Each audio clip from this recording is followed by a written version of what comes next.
All right, hey everybody. So let's get to it. Let's start to graph these equations that we've been talking about this past week and that you just watched other videos learning about these different aspects and actually how to graph them. Let's just start doing some. So let's again, we're going to do the absolute value, parabola, and circle graph. So let's start with a circle actually, because that's probably the best one to see um, all the connections, how these play out. So we got x plus 5 squared plus y minus 4 squared equals 4. Now notice the pattern is x minus some number, y minus some number, and some number squared. So let's for starters change this into that pattern. X minus some number in order to achieve the plus 5. We'll go x minus negative 5, quantity squared. We're fine with the y minus 4 because it's already in y minus some number. And some number squared, to achieve this 4, must be 2 squared. Okay, great. Now we're in this form, and we see our center of our circle then would be at x minus some number. That some number is negative 5. Y minus some number, that some number is 4. So our center is easily now seen as negative 5, 1, 2, 3, 4, 5, up 4, 1, 2, 3, 4, and we're right here. Now our radius is 2 away from that center in every direction. So 1, 2, left 1, 2, up 1, 2, and down 1, 2. And let's see if I can handily draw this for you. Something like that. Looks pretty good. Yeah. There you go. And that's your circle. Easy breezy. So let's move on to absolute values. Absolute value graph. All right. Okay, so absolute values are similar, but now we have our y separated from our k.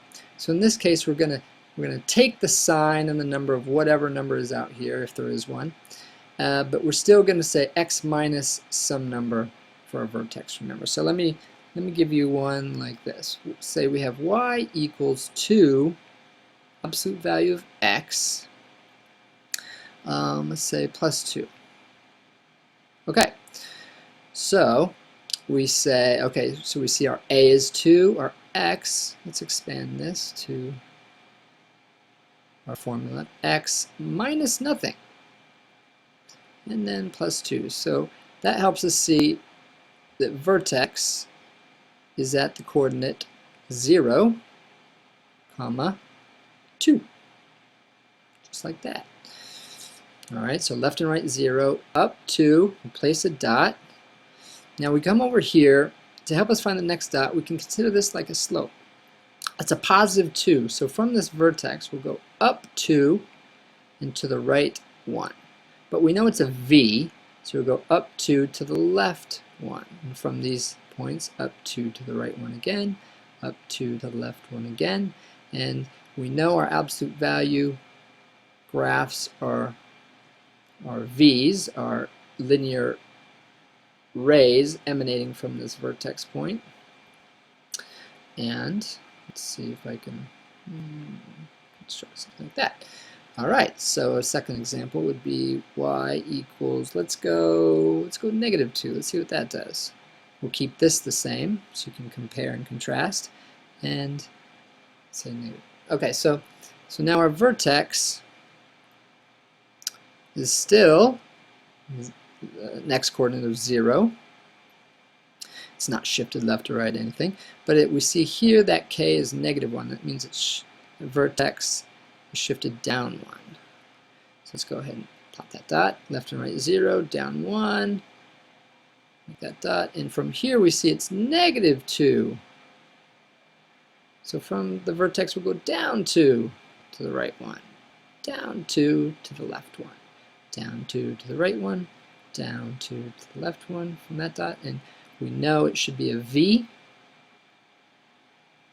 from our previous discussions, and so we will shoot those rays down like so. And voila! That's how you graph absolute value graphs. Let's move on to parabolas. Very similar. You see the formula up there.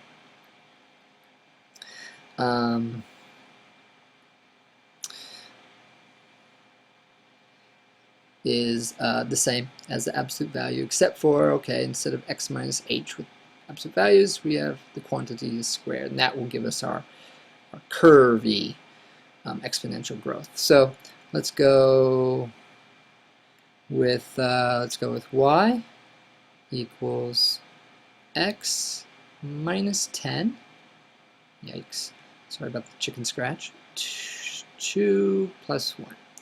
Okay, so that, believe it or not, that does say x minus 10. So our vertex, you might be able to see now, is x minus what number? X minus 10. Vertex is at 10, comma, and then our y value is plus 1, so we just write whatever number's out there with the sign. So 10, 1. So we'll go 1, 2, 3, 4, 5, 6, 7, 8, 9, 10, and that 1, place a dot. Okay, well now it's not just up 1 over 1. You remember from parabolas, if we went 1 away from the vertex, 1 squared is 1. So we would get 1 over and 1 up. But 2 over, if you squared 2, it's going to be 4. So 1, 2, 3, 4 away. Be 2 over and 4 away from the vertex of the parabola. And now those dots will give us our exponential growth curves that we have come to love and adore. All right, there you go. Just that easy. That 1 and 1 and 2 and 4 only works because there's a 1 right here. If there's a 2 or a 3 or a 5/8, a fraction, then that's when you want to do your XY tables, plug in numbers here and see what numbers here and plot those dots. But for now, let's move on. Let me shake things up. Let's go x equals negative y plus 3 squared minus 4. Notice the y is being squared now. This will be a sideways parabola. If this number out here is positive, a sideways parabola will open to the right. But this is negative, so it actually will open to the left. Sideways parabola. So, but it's still, this is still k, and this is still h, separated from its x. So the logic still holds as before, except we just have to switch our thinking. We have to know that this is associated with the x. So since it's separated from its x, we'll go with the sign. It'll be negative 4, comma, this 3 is attached to its y, so this should be y minus negative 3. So y minus some number. Our vertex is at negative 4, negative 3, and we already talked about how it's going to open to the left, and it's going to be sideways. So over 1, away 1, over 1, away 1, over 2, away 4, over 2, away 4, and voila. We have our sideways facing parabola going to the left. All right, let me just give you one more, just similar, but so you can really see how numbers change things here. So let's go this. The only thing you see different is this, instead of negative 4, you have an 8. Still, this 8 is associated with this x over here, so the vertex then be 8, comma, negative 3, opening to the left. Let's go over 8, down 3, our 1 and 1s, our 2 and 4s, and we have a very similar parabola, except it's only shifted to the right, so the vertex is at the x coordinate of 8 instead of negative 4. Okay, so that is parabolas. All right, let's moving right along here. So we've done circles, absolute values, and parabolas now.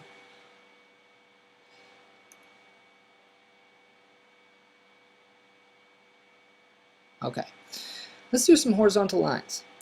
Let's do, to really hit this home, let's do horizontal lines. Remember, horizontal line, say y equals 1.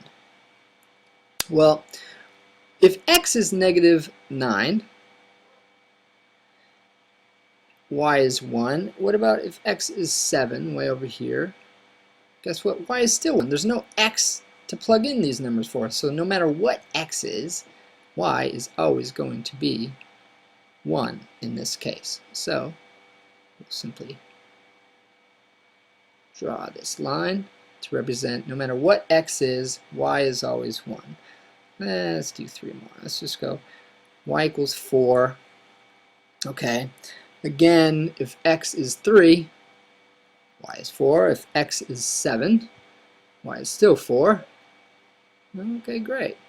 So no matter what x is, y is going to be 4. What about if y is 6? Same kind of thing.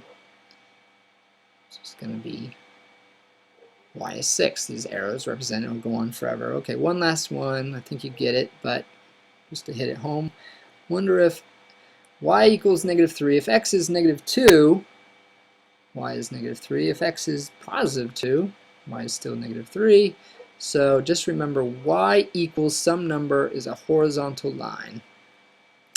And that's how they play out. What about vertical lines? Well, vertical lines, let's say x equals -11. Okay, same intuition. If y is 1, x is -11. If y is 7, x is still -11. No matter what y is, because there isn't a y in the equation, x is going to be -11. Alright, well, what about x equals -8? Great, you see that, you think vertical line, wonder if x is, if y is -6, x is still -8. If y is back up at 7, y is still -8. So no matter what y is, x will always be this vertical line. And finally, to close it off, x equals 4. Same kind of idea. No matter what y is, x will be 4. So x is 4 is a vertical line, something like that. And we have now graphed a lot of different equations, lines, parabolas, and other curves. Oops. Here we go. And so on this Father's Day, I'd like to give a shout out to my father, who was instrumental in my math learning over my formative years. And I'd like to say thank you, and I'm thinking of you, and I wish you a very happy Father's Day.